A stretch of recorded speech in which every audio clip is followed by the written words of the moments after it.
तो नमस्कार दोस्तों, गुड मॉर्निंग। कैसे हो आप सब? आप सभी का स्वागत है एक और वीडियो में। और दोस्तों, हम आ गए हैं एक और नौकरी का विज्ञापन लेके आपके लिए।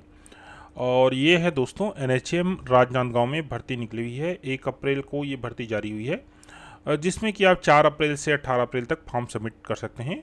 इस भर्ती में केवल छत्तीसगढ़ के जो मूल निवासी हैं वही फॉर्म भर सकते हैं, और फॉर्म जो है ऑनलाइन आपको भरना है। ऑनलाइन आवेदन यहाँ पर मंगाया गया है। तो देख लीजिए क्या क्या पोस्ट है यहाँ पर। नर्सिंग ऑफिसर NHM का है, उसके बाद nursing officer trauma and emergency program associate. यहाँ पर ये ऑनलाइन आवेदन है, तो लिंक जो है दिया गया है। ये लिंक हम वीडियो के डिस्क्रिप्शन में भी डाल देंगे, वहाँ से आप देख सकते हैं। लैब टेक्नीशियन का भी है, यहाँ पर देख सकते हैं। डेंटल सर्जन है, MO आयुष है, फार्मासिस्ट है, स्टाफ नर्स है। दोस्तों यहाँ पर बहुत सारे पोस्ट हैं। कुल आई थिंक 37 प्रकार के यहाँ पर पोस्ट हैं, जैसे कि आप देख सकते हैं। सेक्रेटरी असिस्टेंट के 1 पद, सेक्रेटरी असिस्टेंट के 2 पद, जूनियर सेक्रेटरी असिस्टेंट के 5 पद, और फिर ये 13 पद। दोस्तों 13 5 18, 2 से 21 पद यहाँ पर आप समझ सकते हैं सहायक ग्रेड 3 के हैं। ठीक है, यहाँ पर क्लास 4 के 1 पद है, 8वीं उत्तीर्ण मांगा गया है। और यहाँ पर दोस्तों 14 पद है। ठीक है, ध्यान रखिएगा ना, अगर आप आवेदन कर रहे हैं तो इन चीज़ों को ध्यान रखिएगा। जिसमें ज़्यादा पोस्ट है उसमें अप्लाई कीजिए। 10,000 यहाँ पर पेमेंट है। टोटल 184 यहाँ पर पोस्ट है। इसके लिए 8वीं कक्षा उत्तीर्ण मांगा गया है। और जो जैसे है उसके लिए देख लीजिए 12वीं के साथ 1 वर्षीय कंप्यूटर डिप्लोमा जो है वो मांगा जाता है। इसमें स्किल टेस्ट होता है। और दोस्तों स्किल टेस्ट कैसे होता है, इसका क्वेश्चन पेपर आप नीचे डिस्क्रिप्शन में देख सकते हैं। आगे बढ़ते हैं। उक्त समस्त पद जो है संविदा है, और दिव्यांग हेतु OLR 1 लेख जो है वो आरक्षित है। विज्ञापित पदों में बैकलॉग पद शामिल है। एंड दोस्तों विज्ञापन जो है राजनांदगांव.gov.in साइट में देखा जा सकता है। महत्वपूर्ण चीज़ें यहाँ पर क्या है देख लीजिए, हमने सब अंडरलाइन करके रखी हुई है। यहाँ पर अभ्यर्थी अपने मोबाइल नंबर के द्वारा ऑनलाइन आवेदन है तो अपना स्वयं का पंजीयन करे। तत्पश्चात नंबर एवं पासवर्ड अभ्यर्थी के मोबाइल पर प्राप्त होगा। पंजीयन नंबर एवं पासवर्ड का उपयोग करके लॉगिन करना है। आवेदन करने के पश्चात सबमिट कर आवेदन का प्रिंट निकाल कर आवेदन स्वयं हस्ताक्षर करके अनिवार्य रूप से अपलोड करें, अन्यथा आवेदन पूर्ण नहीं माना जाएगा। कहने के तात्पर्य आवेदन भरने के बाद वहाँ से प्रिंट निकलेगा। प्रिंट में आप दस्तखत करके फिर से उसको अपलोड करना पड़ेगा। हस्ताक्षरित आवेदन अपलोड करने के पश्चात पावती प्रिंट करके सुरक्षित रखें, जिसे दस्तावेज सत्यापन में प्रस्तुत करना अनिवार्य होगा। ठीक है, लास्ट में आपको पावती प्रिंट करना जरूरी है। उम्मीदवारों को ऑनलाइन आवेदन पत्र भरा जाना होगा, जिसमें समस्त दस्तावेज वर्तमान में अपलोड नहीं करना होगा। चयन प्रक्रिया के दौरान दस्तावेज परीक्षण में आवेदकों को जो है प्रस्तुत करना पड़ेगा। मतलब ऑनलाइन आवेदन में किसी प्रकार से डॉक्यूमेंट आपको नहीं सबमिट करना है।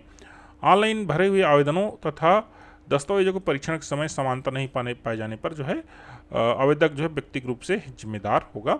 शैक्षणिक योग्यता जिस संस्था से प्राप्त है उस संस्था का UGC, AICTC एवं संबंधित काउंसिल से मान्यता प्राप्त होना है। जिन पदों की शैक्षणिक योग्यता या अंक सूची में ग्रेड अंकित है, ऐसे अभ्यर्थी को अपने शिक्षण संस्थान के सक्षम अधिकारी द्वारा प्राप्तांक एवं पूर्णांक की गणना अंकों में कराकर ऑनलाइन आवेदन में अंकित जो है किया जाना अनिवार्य है। तो दोस्तों ये 8वीं कक्षा के लिए जो भर्ती निकली हुई है क्लास 4, उसके लिए बात जो है बोली जा रही है। आपका मार्कशीट अगर ग्रेड में है तो उसको मार्कशीट को परसेंटेज में चेंज कराना पड़ेगा स्कूल से। आवेदन शुल्क से तो देख लीजिए यहाँ पर दोस्तों छत्तीसगढ़ के स्थानीय निवासी के लिए किसी प्रकार से परीक्षा शुल्क जो है नहीं लिया जाएगा।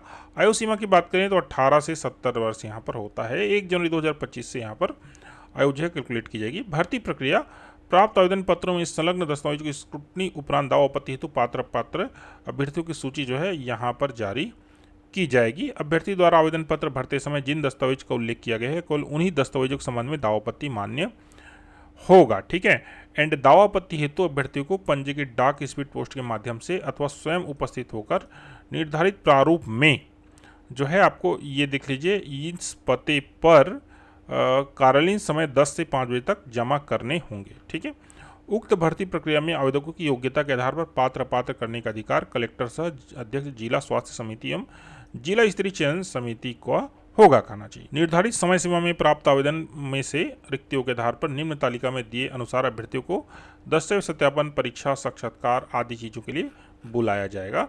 1 से 10 होने पर पदों की संख्या 10 गुना और 11 से 50 होने पर दोस्तों 5 गुना। ठीक है, जैसे किसी भर्ती में 1 पद है तो वहाँ पर 10 लोग को बुलाया जाएगा, अगर 11 पद है तो 55 लोग को बुलाया जाएगा। ठीक है, ऐसे समस्त पद जिसमें लिखित computer based test, clinical skill based test लिया जाएगा। परीक्षा में 40% अंक प्राप्त किया जाना अनिवार्य है।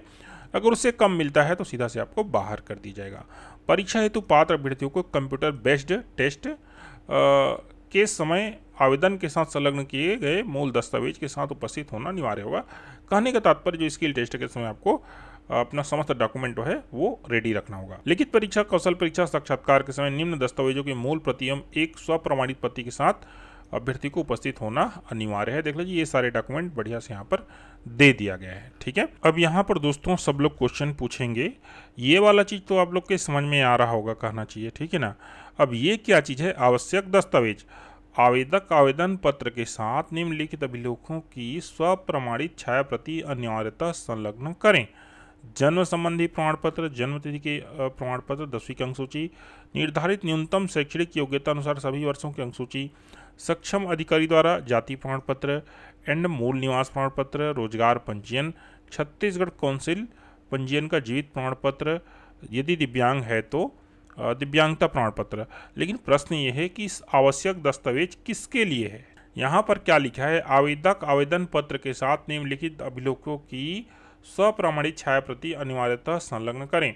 दोस्तों मेरे ख्याल से बात यह है कि यहाँ से इन राजनांदगांव NHM भर्ती से और भी जो है भर्तियाँ हुई होंगी जिसमें कि कहना चाहिए ऑफलाइन आवेदन जो है मंगाया गया होगा, और वही वाला जो PDF है उसमें कुछ करेक्शन करके ये आदेश को निकाल दिया गया है। लेकिन इसको एडिट करना नहीं भूले हैं, अर्थात इसको हटाना नहीं भूले हैं। ठीक है, वास्तव में ये वाला जो 19 वाला कॉलम है ये ऑफलाइन आवेदन करने का कॉलम है, लेकिन चूंकि यहाँ पर ऑनलाइन आवेदन करना है, ये सब चीज़ जो है सबमिट करने का कोई प्रश्न ही नहीं रह जाता। तो इस चीज़ का ध्यान दीजिएगा, मेरे ख्याल से यही है और कुछ नहीं। आगे यहाँ पर बढ़ते हैं। अनुभव प्रमाण पत्र। तो जिन पदों में अनुभव मांगा गया है, अनुभव प्रमाण पत्र केवल शासकीय संस्था एवं सार्वजनिक संस्थानों तथा शासकीय वित्तीय सहायता प्राप्त संस्थानों या उपक्रम का ही मान्य किया जाएगा। अनुभव के संबंध में बहुत सारा चीज़ यहाँ पर दिया गया है, आप उसको पढ़ सकते हैं। अंतिम चयन सूची देख लीजिए, तो पद क्रमांक ये देख लीजिए 2 से लेकर यहाँ पर दिया गया है 35 तक। शैक्षणिक योग्यता में प्राप्तांकों का 65% एंड कौशल लिखित परीक्षा का 20% और 10 या 15 अंक जो है अनुभव का। टोटल कितना हुआ? 100 अंक। इसके हिसाब से चयन जो है वो होना है। ठीक है, राष्ट्रीय स्वास्थ्य मिशन अंतर्गत कार्य करने वाले आवेदकों को 15 अंक तथा अन्य आवेदकों को अधिकतम 10 अंक जो है अनुभव का दिया जाएगा। कंप्यूटर से संबंधित कार्य के लिए कंप्यूटर में कौशल परीक्षा ली जाएगी। कंप्यूटर कौशल परीक्षा हेतु शैक्षणिक योग्यता प्लस अनुभव का अंक। अंतिम चयन सूची में देख लीजिए शैक्षणिक योग्यता, अनुभव, साक्षात्कार, कौशल परीक्षा, तीनों के अंक मिलकर आपका फाइनल जो है चयन होना या नहीं होना है डिपेंड करेगा। पद क्रमांक 1, 10 एवं 26 तक के लिए अंकों का निर्धारण कुछ इस प्रकार से होना है, जैसा कि देख सकते हैं। ठीक है, आगे बढ़ते हैं। पद क्रमांक 36 एवं 37 के अंकों का निर्धारण तो मेरिट के आधार पर चयन किया जाएगा। मतलब जो क्लास 4 चतुर्थ वर्ग कर्मचारी जो भर्ती हो रही है उसमें 8वीं का जो परसेंटेज है उसके हिसाब से चयन होना है। भर्ती के संबंध में सामान्य शर्तें एवं दिशा निर्देश, तो इसको अच्छे से आप पढ़ लीजिएगा। ठीक है, हम जो महत्वपूर्ण बात है उसको आपको बता रहे हैं। तो आवेदकों को छत्तीसगढ़ का मूल निवासी होना अनिवार्य होगा। निवास प्रमाण पत्र सक्षम अधिकारी द्वारा जारी होना चाहिए। ठीक है, एंड उसको प्रस्तुत करना पड़ेगा। तो मैंने शुरू में बता दिया था कि ये नौकरी छत्तीसगढ़ के लोगों के लिए है। अभ्यर्थियों को आवेदन पत्र में निर्दिष्ट स्थान पर स्वयं का नवीनतम पासपोर्ट आकार का फोटो स्वयं के द्वारा सत्यापित कर चिपकाएं। तो आवेदन पत्र कौन सा है जो प्रिंट होकर निकलेगा उसकी बात यहाँ पर की जा रही है, जिसको आपको अपलोड करना पड़ेगा। तो दोस्तों ये रहा इसका कंप्लीट डिटेल। ये लिंक है, इसको आपको ब्राउज़र में टाइप करना पड़ेगा। उसके बाद आपका जो ऑनलाइन आवेदन का वो लिंक है वो ओपन हो जाएगा। हम कोशिश करेंगे इसके ऑनलाइन आवेदन करने का लिंक का वीडियो जो है आपको बनाकर दें। तो दोस्तों ये रहा इसका कंप्लीट जानकारी। किसी प्रकार से आपको कुछ पूछना है तो नीचे आप कमेंट कर सकते हैं।